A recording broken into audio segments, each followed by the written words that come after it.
Yeah, today I wanted to talk a bit about these facilitation principles. And these are things that I kind of discovered as I went along as a facilitator. They're not things that were immediately apparent in doing the practice or facilitating the practices. It took time to kind of recognize, oh, there are certain things that I really value as a facilitator in this context, like being with other people, especially that are self-directed learners, or are well on the path to being self-directed. Of course, we're not always self-directed, right?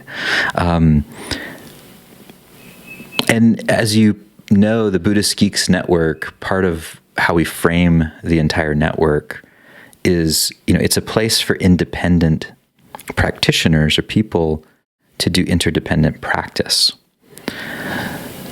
So there's an assumption in this community, there's a filter even explicitly set up to say, hey, we're interested in independent practitioners, people that want to take ownership, authorship of their practice.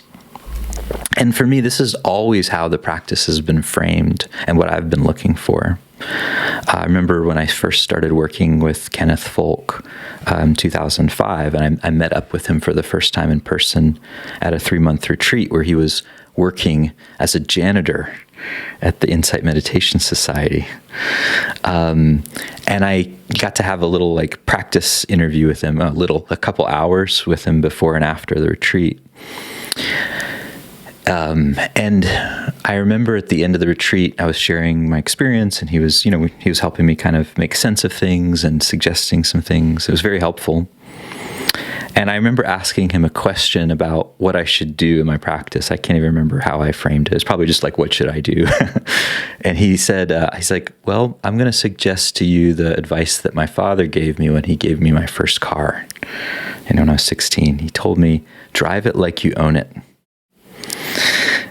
And I took that to heart. Yeah, took that to heart. Here's a teacher who knows all this stuff, and he's not telling me what to do. I mean, he'd give me suggestions and advice, but ultimately, when it came down to it, he was encouraging me to own my own practice. So this is the context for me. It's very important. That I think we're in a group of self-directed learners who are aiming to be able to own their own practice.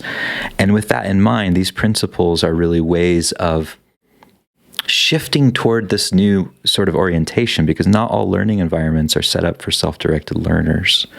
A lot of them are set up for folks that are still kind of, I would say, developmentally embedded in their social identity or their ethnic identity.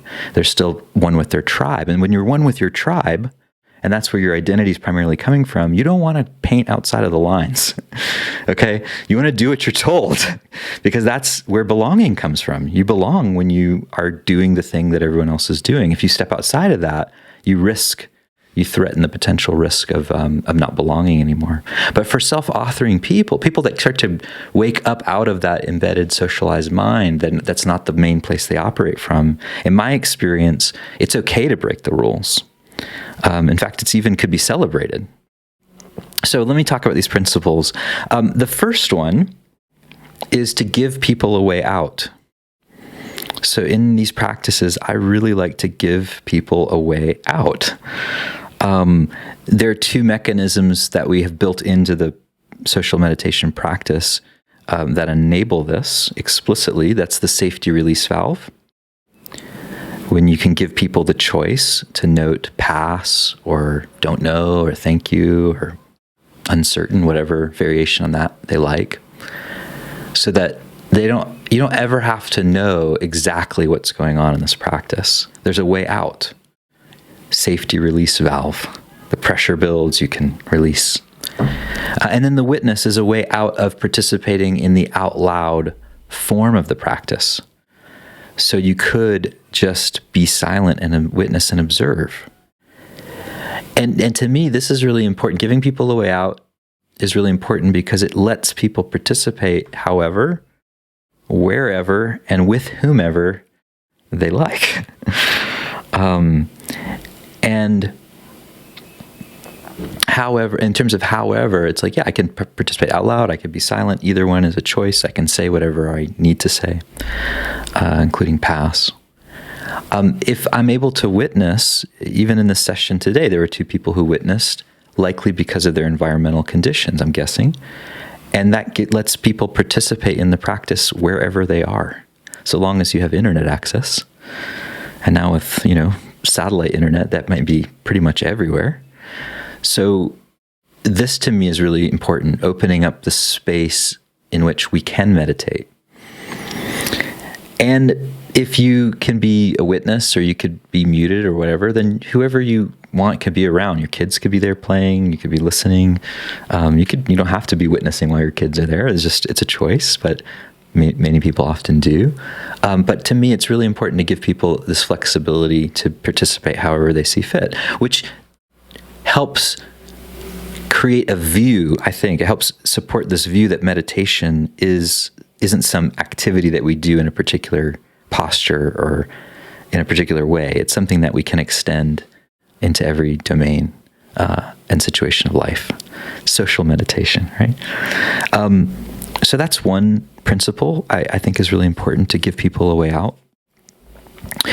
The second principle I want to mention is to not specify unless it's central. Don't specify unless it's central. And here, this is in reference to the setup phase in particular. As a facilitator, when I'm setting up the practice and someone asks me a question about the practice, unless this question points to something central in the instructions, then I try not to specify an answer. And sometimes I'll even just say, not specified. That's the answer. It's not specified in the instructions. Someone will ask, should I keep my eyes open or should I close my eyes? It's not specified. Unless you're in a practice where that actually is explicitly part of the instructions, to have your eyes open or closed. And here again, I think the emphasis is on giving people an opportunity to own their own practice, to explore. It's also interesting because I think it gives us an opportunity to see how social norms operate in this really interesting kind of environment. Because you might notice, for instance, I'll use the eyes open versus closed as an example. You may have noticed, right, that during these practices, some people close their eyes, some people open their eyes, some people close and open their eyes.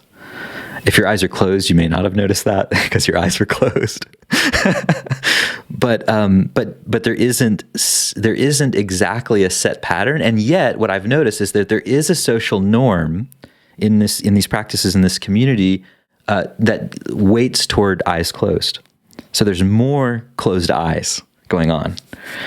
That could be because I close my eyes more and I've set a tone in my facilitation. It's become a cultural norm, or that other teachers. It could be because a lot of our influence comes from the insight meditation tradition, which is an eyes closed tradition. I'm not sure the reasons, but I've noticed it. And here we can start to become aware of cultural norms when we're not expected to follow them. There's an implicit understanding of how things are done, but it's not explicit. And it's explicitly not explicit. It's not specified.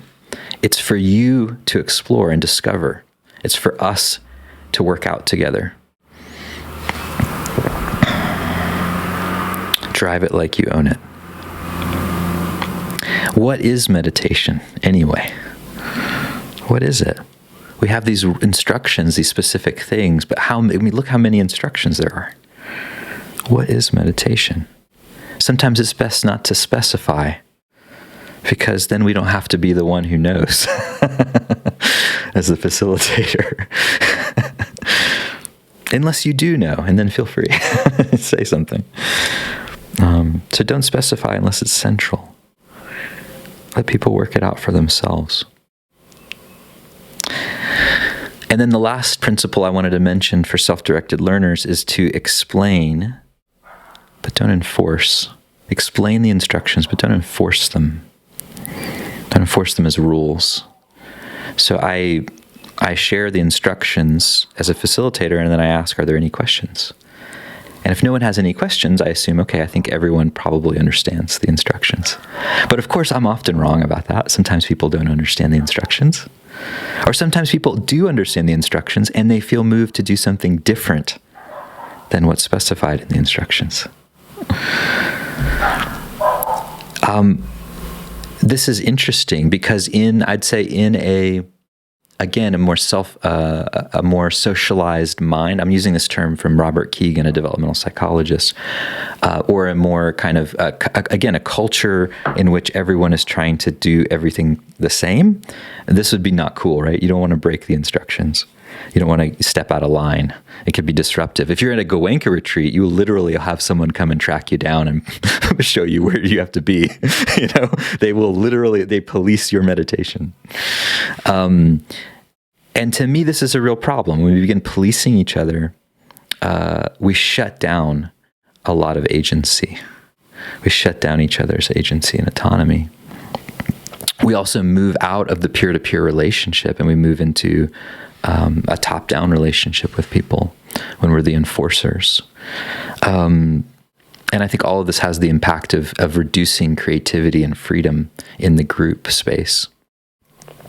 And here's the other thing that's really interesting is if our goal is to explain the instructions but not enforce them, then we can take people's not doing the instructions as we've described as feedback as facilitators. Oh, isn't that interesting? Sometimes people don't understand the instructions because they weren't explained that well. And that can be great feedback for us. And here's the last thing I want to mention about this is that, in computer software, when we create something that's made of code, there are often bugs in the code. And these are things that are problems, right? You don't want a bug.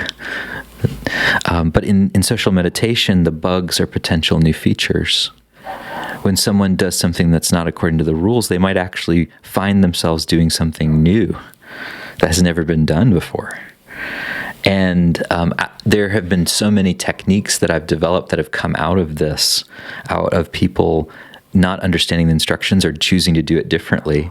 And then because I was present for that and I witnessed it and saw it happen, I made the leap. Oh, you could do it that way. Specifically, I remember Emily and I were teaching social breath counting, a technique where you take turns counting the bottom of the out breath. And so it's like the traditional breath counting, except you're doing it with other people. And we had, up to that point, only really done it in a kind of sequential order where people would take turns. And when it's your turn and you get to the bottom of your next out breath, the end of the inhalation, you would say the next number in the count. Say the group is at 1, and you'd say 2 when it's your turn. And then the next person would go and they'd say 3 and 4 and so on. I was in a small group and one of the people there seemed to have misunderstood the instruction, and every time they breathed out, they were counting. So it didn't go in order. It was kind of more like a spontaneous counting. But actually, it was really cool. It was really fun to do it that way. I just went with it because that's what was happening. And that ended up becoming a more fun way of doing the practice to me. It was more interesting and engaging. So there you go. Bug can become a potential new feature. And that's true because this approach of social meditation is open-ended and evolving. It's not fixed.